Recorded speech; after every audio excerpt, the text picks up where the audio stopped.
เชื่อมั่นว่าธรรมานุสาลีนี่คือเชื่อมั่นความจริงของทุกชีวิตสรรพสัตว์เชื่อมั่นตามความเป็นจริงหรือว่าธรรมานุสาลีเอาธรรมเป็นใหญ่เอาความจริงเป็นใหญ่เอากรรมคือการกระทำเป็นใหญ่บ่มีสิ่งศักดิ์สิทธิ์ใดบ่มีความเชื่อว่าดวงดาววันเกิดหรือเลิกงามยามดีบ่มี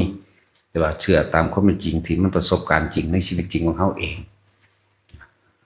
ศรัทธานุสาลีนี่มีความเชื่อมั่นตั้งมั่นในธรรมมากทิฏฐิปตะมีความเห็นตรงตามความเป็นจริงจริงกับคำสอนพระพุทธเจ้านั่นแหละจริงกับสิ่งที่เพิ่นแนะนำออกมาสิ่งที่เพิ่นแสดงออกมาแหละกายสักขีคำว่ากายสักขีคือทำตัวเองเอากายตัวเองมาเป็นสักขีพยานในการฝึกหัดและปฏิบัติธรรมมูยังเขียนมูภิกษุสงฆ์หรือพวกบวชซี่บวชขาวก็แล้วแต่นั่นแหละว่าเฮาสิบ่เชื่ออย่างอื่นเลยนอกจากคำสอนนอกจากธรรมนอกจากสิ่งที่พระพุทธเจ้าแสดงออกมาแหละแต่ว่าเฮาเอาตัวเฮาเองการปฏิบัติตัวเฮาเองเป็นสักขีพยานหรือว่ากายสักขี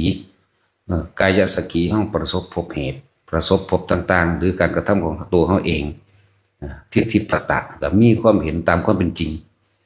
ตรงตามความจริงหรือตรงกับคำสอนก็ว่าไปนี่คือแค่หลักการเป็นหลักการทั้ง4อย่างนี่รวมอยู่ในตัวเขาเองนี่แหละถ้าบุคคลผู้ใดเอาธรรมเป็นใหญ่แล้วก็ย่อมมีความเชื่อมั่นเรียกว่าศรัท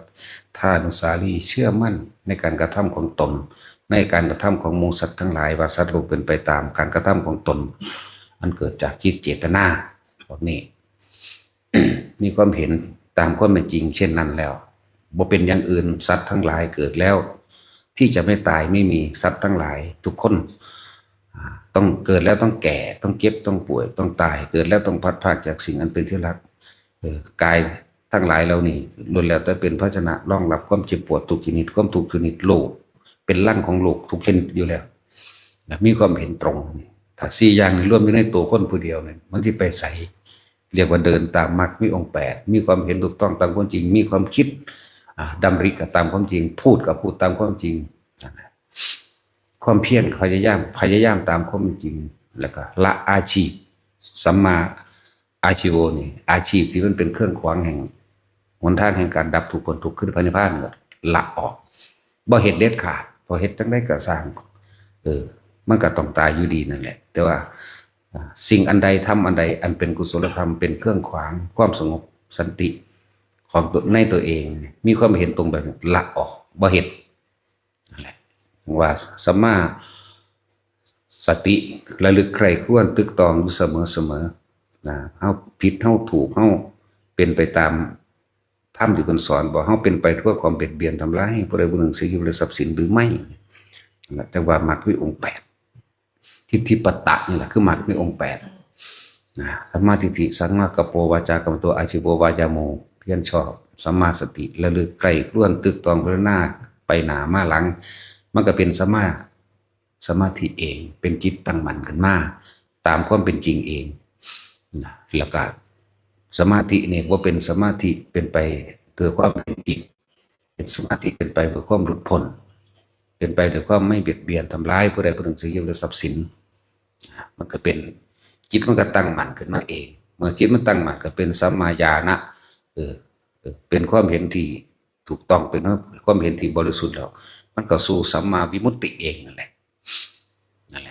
จังว่านี่คือหลักการแต่ว่าพยายามที่สื่อความหมายให้ทุกคนเข้าใจง่าย